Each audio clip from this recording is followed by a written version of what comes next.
Praise the lord, హల్లెలూయా. దేవునికి స్తోత్రం. మరి యొక్క ఉదయకాలం ప్రభు మాటలు ధ్యానం చేసుకోవటం మనకెంతో ఆశీర్వాదకరం. ప్రియ దేవుని బిడ్డలారా, అనుదినము మీ కొరకు ప్రార్థిస్తూ ఉన్నాము. ప్రభు యొక్క మాటలు ధ్యానం చేసుకుందాం. పరిశుద్ధ గ్రంథంలో నుంచి మత్తయి సువార్త 6వ అధ్యాయం 6వ వచనమును చదువుకుందాం. నీవు ప్రార్థన చేయనప్పుడు నీ గదిలోనికి వెళ్ళి తలుపు వేసి రహస్యమందున్న నీ తండ్రికి ప్రార్థన చేయుము. అప్పుడు రహస్యమందు చూచుచు నీ తండ్రి నీకు ప్రతిఫలమిచ్చును. హల్లెలూయా. దేవునికి స్తోత్రం. రహస్యమందు చూచుచు మన తండ్రి మనకు ప్రతిఫలమిచ్చే దేవుడు. ప్రియ దేవుని బిడ్డలారా, మనము ప్రార్థన చేయనప్పుడు మరి రహస్యమందు చూచుచున్న ఆ తండ్రికి ఏ విధంగా ప్రార్థించాలో నేర్చుకోవాలి. ఈ రోజున మనము ఒక మంచి శక్తివంతమైన ప్రార్థనాపరుడైన గొప్ప భక్తుడు జాన్ హైడ్ తన యొక్క జీవిత అనుభవాన్ని మనము క్లుప్తంగా నేర్చుకుందాం. ప్రియ దేవుని బిడ్డలారా, మన ప్రార్థనా జీవితంలో మనము కూడా మరి ఈ హైడ్ వలె ప్రార్థనా శక్తిని పొందుకొని దేవుని సన్నిధిలో మరి విజ్ఞాపన యోధులుగా నిలబడాలన్నది ప్రభు యొక్క ఉద్దేశం. దుర్దినాలు, అంత్యదినాలు ఎక్కడ కూడా క్షేమము లేదు.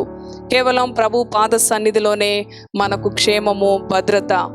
కొన్ని నిమిషాలు ఈ యొక్క మాటలను మనము ధ్యానం చేసుకుందాం.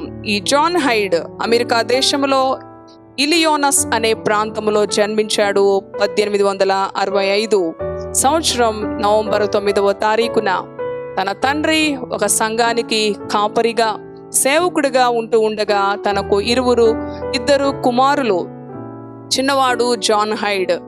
తన అన్న మరి సేవకుడు అవ్వాలన్న ఆశతో మరి దేవుని యొక్క భక్తిలో, విశ్వాస జీవితంలో జీవిస్తూ ఉండగా జాన్ హైడ్ కూడా భక్తి కలిగిన జీవితం అయినప్పటికీ కూడా తను మరి పెద్దవాడై ఉన్నత విద్యను అభ్యసించి మంచిగా తను స్థిరపడాలి అన్న ఆశ.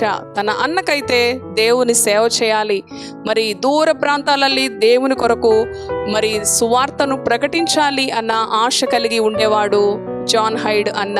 కానీ ఒక రోజున తను మరి ఈ యొక్క థియాలజికల్ స్టడీస్ కాలేజీలో ఉండగా ప్రియ దేవుని బిడ్డలారా, తనకి అనారోగ్యం సంభవించి మరణిస్తాడు.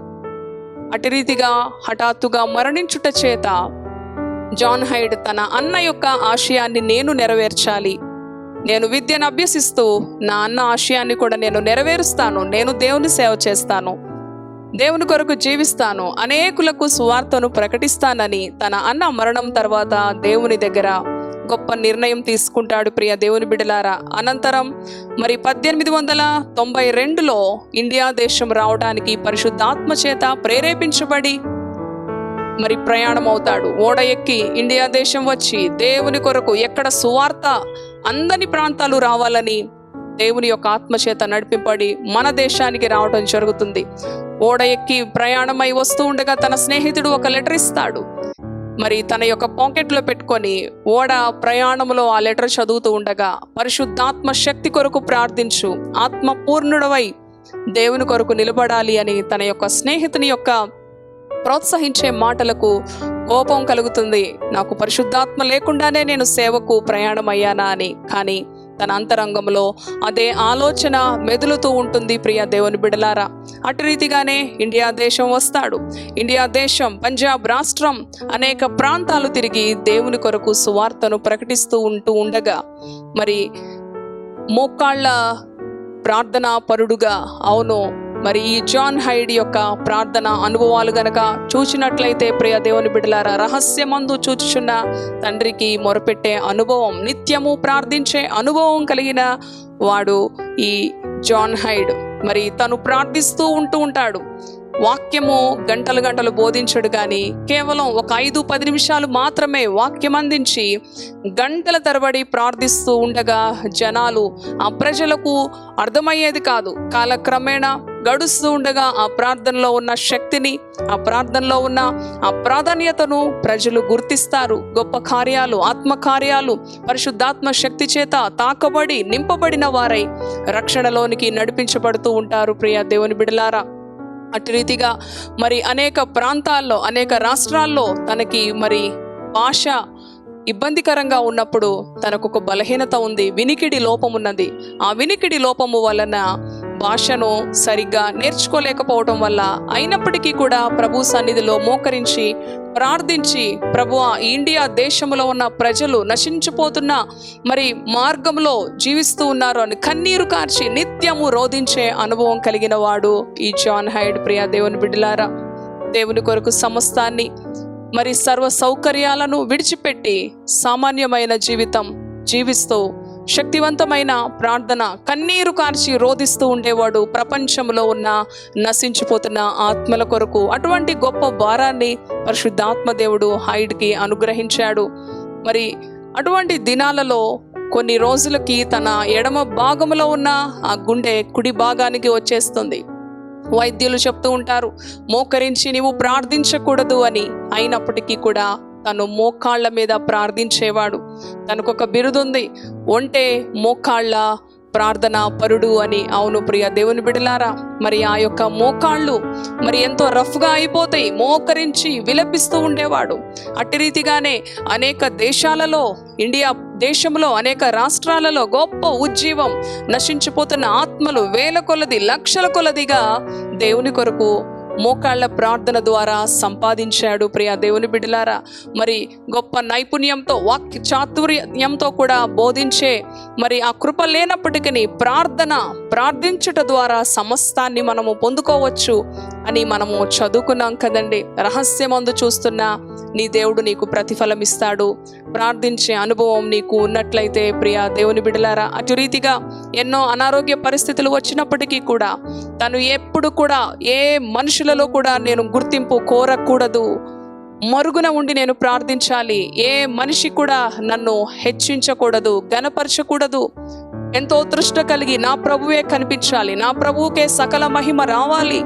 అవును, అటు రీతిగా మనుషుల దృష్టిలో ఘనముగా కనిపించడానికి, హెచ్చించుకోవడానికి ఏ విధముగా కూడా మరి ఆశించేవాడు కాదు. మరుగున ఉండి ప్రార్థించే అనుభవం. తనతో పాటు ఉన్న తోటి సేవకులు మరి ఎంతో గొప్ప సాక్ష్యం ఇస్తూ ఉండేవారు. ఏ సమయములో చూచినా కూడా తన పడక ప్రక్కన మోకరించి ప్రార్థిస్తూనే ఉండేవాడు. దినములు రాత్రులు కొన్ని దినాల తరబడి ఏకరీతిగా ప్రార్థిస్తూనే ఉండేవాడు. ప్రియ దేవుని బిడలారా, ఇటువంటి జాన్ హైడ్ యొక్క ప్రార్థన అనుభవము నాకు కూడా అనుగ్రహించు ప్రభువా.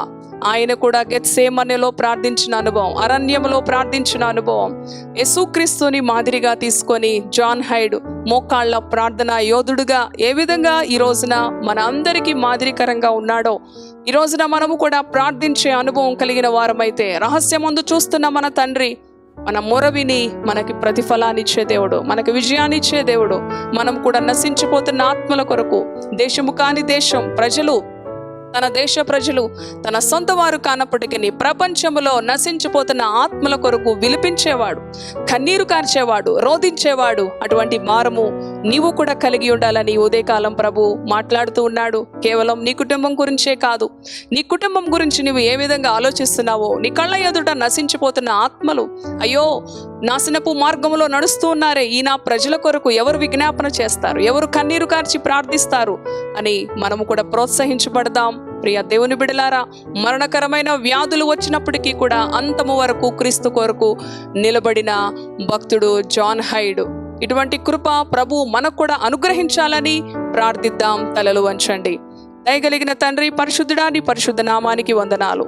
ఈ ఉదయకాలం ప్రార్థనాపరుడైన జాన్ హైడ్ యొక్క అనుభవాలు కొన్ని మేము క్లుప్తంగా నేర్చుకున్నాం. అవును ప్రభువా, ఒంటె మోకాళ్ళ ప్రార్థనాపరుడు తండ్రి. వినికిడి లోపం ఉన్నప్పటికీ, భాష సరిగ్గా రానప్పటికీ కూడా ఎంతో తండ్రి నాయన ఎన్నో విధాలుగా కష్టపడుతూ నిన్ను విడిచిపెట్టలేదు, ప్రాంతాన్ని విడిచిపెట్టలేదు, తిరిగి తన దేశానికి తిరిగి వెళ్ళిపోలేదు. కానీ మోకాళ్ళ క్రైస్తవుడుగా, ప్రార్థనాపరుడుగా, నీ కొరకు శక్తివంతముగా నీ పరిచర్య చేసిన వ్యక్తిగా మేము నేర్చుకున్నాం. తండ్రి, మా జీవితాల్లో కూడా తండ్రి మేము ప్రార్థిస్తున్నప్పుడు తండ్రి రహస్యమందు చూచున్న నీకే మేము ప్రార్థించాలి. అవును ప్రభువా, నీవు మాకు ప్రతిఫలం ఇచ్చే దేవుడో.